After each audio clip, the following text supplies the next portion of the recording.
Rajshahi medical college হাসপাতালে একসঙ্গে 5 ছেলে সন্তানের জন্ম দিয়েছেন মেরিনা খাতুন নামের এক গৃহবধূ। অস্ত্রোপচার সিজারিয়ানের মাধ্যমে জন্ম নেওয়া গৃহবধূর 5 সন্তান সুস্থ রয়েছে। বুধবার 11 সেপ্টেম্বর দুপুর 1টার দিকে হাসপাতালের 22 নম্বর প্রসূতি ও গাইনি ওয়ার্ডের 5 সন্তানের জন্ম দেন মেরিনা খাতুন। এ খবরে হাসপাতালের অন্যান্য ওয়ার্ডের রোগীগুলো ও তাদের স্বজনেরা দেখতে ভিড় করছে। মেরিনা খাতুনের সুমাইয়া ও সুরাইয়া নামের আরও দুটি কন্যা সন্তান রয়েছে।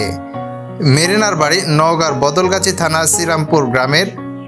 তার স্বামী আব্দুল মজিদ বর্তমান মালয়েশিয়ায় অবস্থান করছে।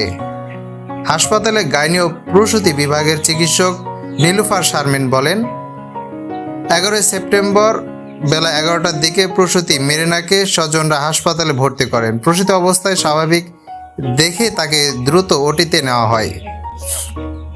রাজশাহী মেডিকেল কলেজ হাসপাতালের ইতিহাসে এই প্রথমবার একসঙ্গে 5 কন্যা সন্তান জন্ম নিল। হাসপাতালে মেরিনার আত্মীয় নয়নবাবু জানান, গর্ভে 2টি সন্তান থাকলে কোনো না কোনো সমস্যা হয় প্রসূতির। এক্ষেত্রে 5 সন্তান নিলেও তেমন কোনো সমস্যা হয়নি। পরিবারের সদস্যরা অনেক খুশি, নবজাতক এখনের নাম রাখা হয়নি। এ বিষয়ে রাজশাহী মেডিকেল কলেজ হাসপাতালের পরিচালক brigadier general FM Shamim Ahmed জানান, নবজাতকরা সুস্থ রয়েছেন, মা ও সন্তানদের পর্যবেক্ষণে রাখা হয়েছে।